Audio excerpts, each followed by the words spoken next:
Morning sir, my name is Nandini and subject name is operating system and subject code is 23CSC402 and today my topic is deadlock avoidance in operating system.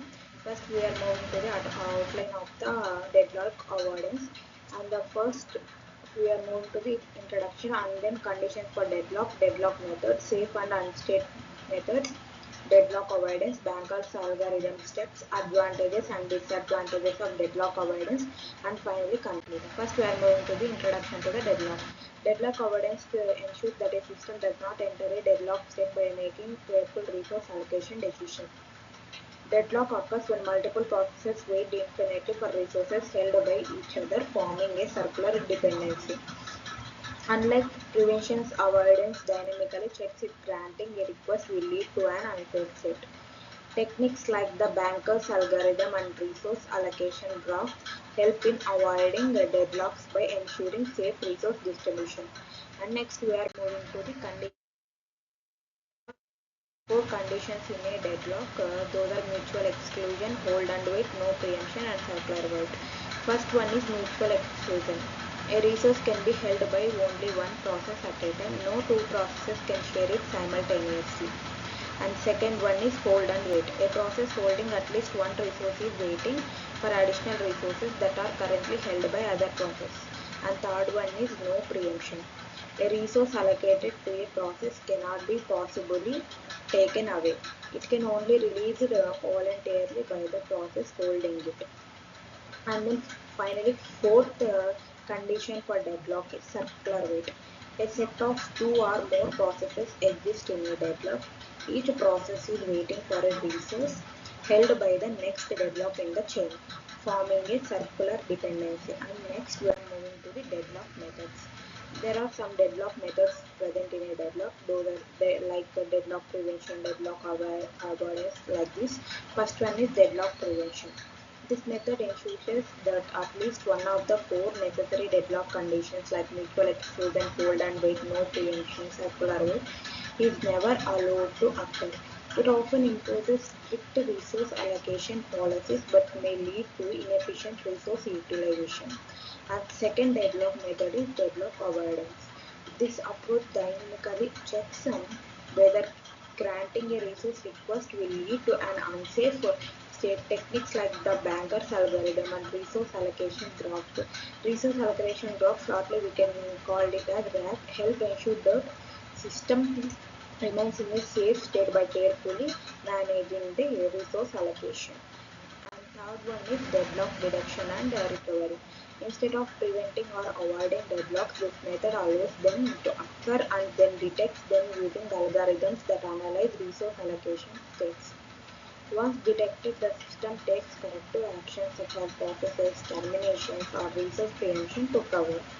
And finally, fourth deadlock method is deadlock ignorance. First one is deadlock prevention, second one is deadlock avoidance, third one is deadlock detection and recovery, and fourth one is deadlock ignorance. Some systems like many modern operating system examples Windows, Linux simply ignore deadlocks assuming they occur rarely. In such cases, manual intervention, restarting the systems or terminating the processes is required when deadlock happens. And then next we are moving to the picture. This is deadlock in operating system. First process 1, it is assigned to the resource 1 and it is waiting for the process 2 and it is assigned resource 1 is assigned to process 1, process 1 is assigned to resource 2. And next we are moving to the safe and unsafe states. First we know about the safe state. A system is in a safe state if it can allocate resources in such a way that all processes can complete execution without entering a deadlock. This means that even if all processes request their maximum resources, the system can still allocate them in some order and finish execution successfully. The Banker's algorithm is used to check whether a resource request keeps a system in a safe state. And the second state is unsafe state.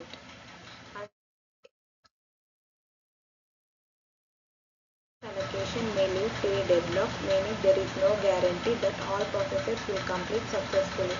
An unsafe state does not necessarily mean that a deadlock has occurred, but it indicates the potential for one if process proceed with their execution and request more resources. And then next we are moving to avoidance. Deadlock avoidance is a technique used in operating systems to prevent deadlocks by ensuring that resource allocation decisions don't lead to an unsafe state. Unlike deadlock prevention, which imposes strict limitations on resource allocation, avoidance allows more flexibility while continuously monitoring the system state. To achieve deadlock avoidance, algorithms like Banker's algorithm evaluate each resource request and grant it only if the system remains in a safe state. And then next we are moving to the Banker's algorithm steps. First one is check request validity. Ensure that the request resources don't exceed the process declared maximum needs. If they do, deny the request. Check resource availability. Verify if the request resources are available. If not, process must wait.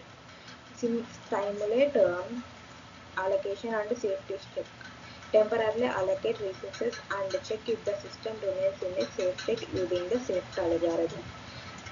Fourth step is safety check. Run a safety algorithm to determine if the system remains in a safe state after allocation.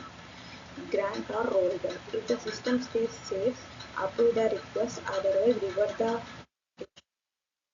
process state.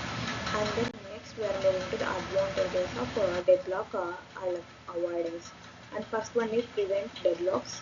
There are a lot of advantages in deadlock avoidance. Thus the main two advantages in deadlock avoidance is prevents deadlocks, efficient resource utilization. Ensures that the system never enters a deadlock state by granting resources only if the state system remains in a safe state. And second one is efficient resource utilization, allows optimally use of available resources while preventing unnecessary blocking of processes. And next, disadvantages of deadlock avoidance. Requires prior knowledge of resource needs.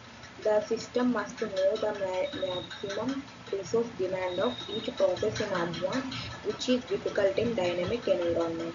High computational overhead.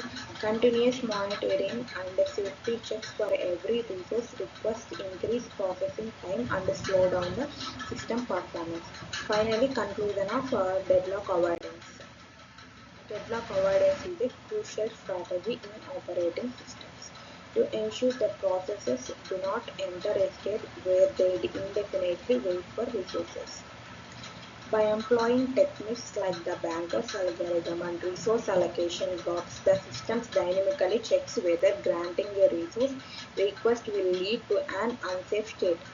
A balanced approach considering system performance and complexity is essential when implementing deadlock avoidance mechanisms. Thank you, sir.